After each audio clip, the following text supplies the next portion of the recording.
conference. I yield the balance of my time to the gentleman from Oregon, Mr. DeFazio. Gentleman from Gentleman for yielding, and I would yield to the chairman of the committee in the hope that he would respond to that, because I think it's a reasonable request. And I would tell the gentleman, am I on the gentleman's time, Mr. Chairman? Yes, you're on the gentleman's time. Then I would tell the gentleman that I plan to respond in not taking his time, but in taking my time to the request from the distinguished ranking member from West Virginia, Mr. Rahal. And I will have an answer in response to his specific question dealing whether or not I would sign the letter asking for an expeditious approval and consideration of appointment of conferees and going to conferees in an expedited manner.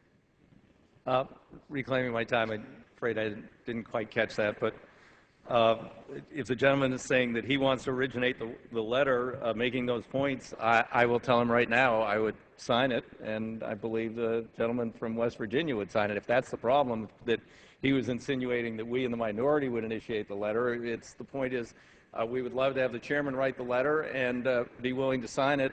My understanding of the procedures that have been set forth already in the Senate is when we send this bill to the Senate, and it could be there within a couple hours, that Leader McConnell and Reid must sit down and agree that it meets their preconditions to go to conference. If it does, then the Senate goes automatically to conference. They don't have to go through all their usual procedures.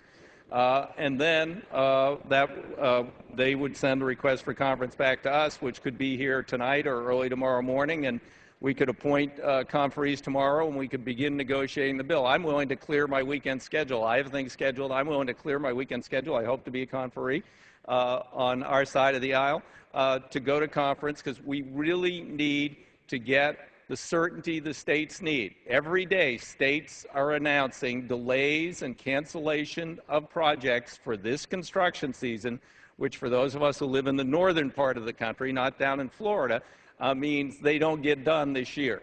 If they can't commit to a project by the end of May, except for some very minor projects, it won't get done this year. We need those jobs. We need those projects. Instead of adding jobs and projects, the temporary nature of these two extensions, states are notifying DOT that they are going to delay or cancel projects. And again, in the case of North Carolina, $1.2 billion worth of projects, 41,000 jobs lost. In my state, a couple of thousand jobs lost, and we have high unemployment. All across the country, it probably adds up to 100,000 jobs that will be foregone this construction season if we don't get a longer-term bill done by mid to late May.